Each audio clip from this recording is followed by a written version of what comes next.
I recognize the member for Don Valley West. Thank you, Speaker.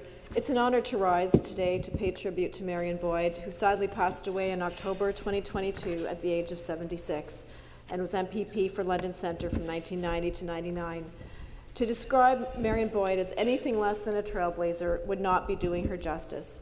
Born here in Toronto, Mrs. Boyd was a proud alumnus of Glendon College in my riding of Don Valley West, and it was at Glendon where she met her husband Terry as first-year students. Thank you, Terry, and the rest of Marion's family and friends for being here today. Mrs. Boyd was a proud feminist, organizer, and believer in social justice, and it was those traits that resulted in her impressive and fruitful life.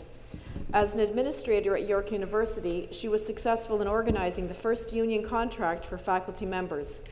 Afterwards, she moved to London, where she served as the executive director of the London Battered Women's Advocacy Clinic.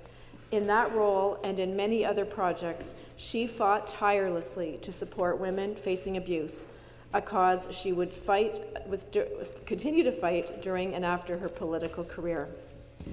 In 1990, she had a big win. She defeated sitting Premier David Peterson in a major upset and was immediately sworn into Premier Bob Rae's cabinet, where she would remain until the NDP government's defeat in 1995.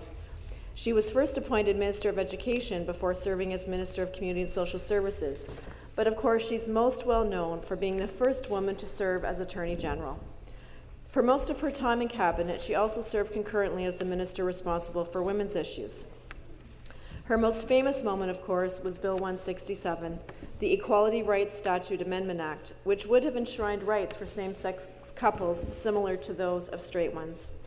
While regretfully the legislature voted against this proposed law, this bill was forward-thinking and one of the first of its kind in Ontario, in the country, and the whole world.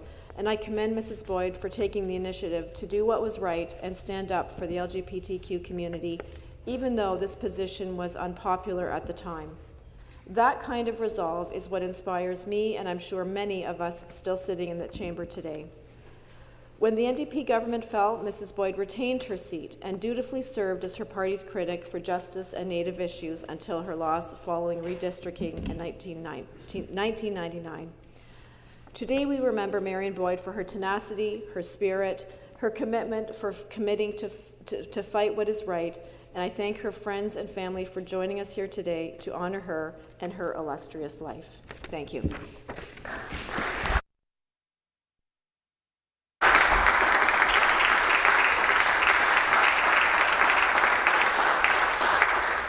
Thank you.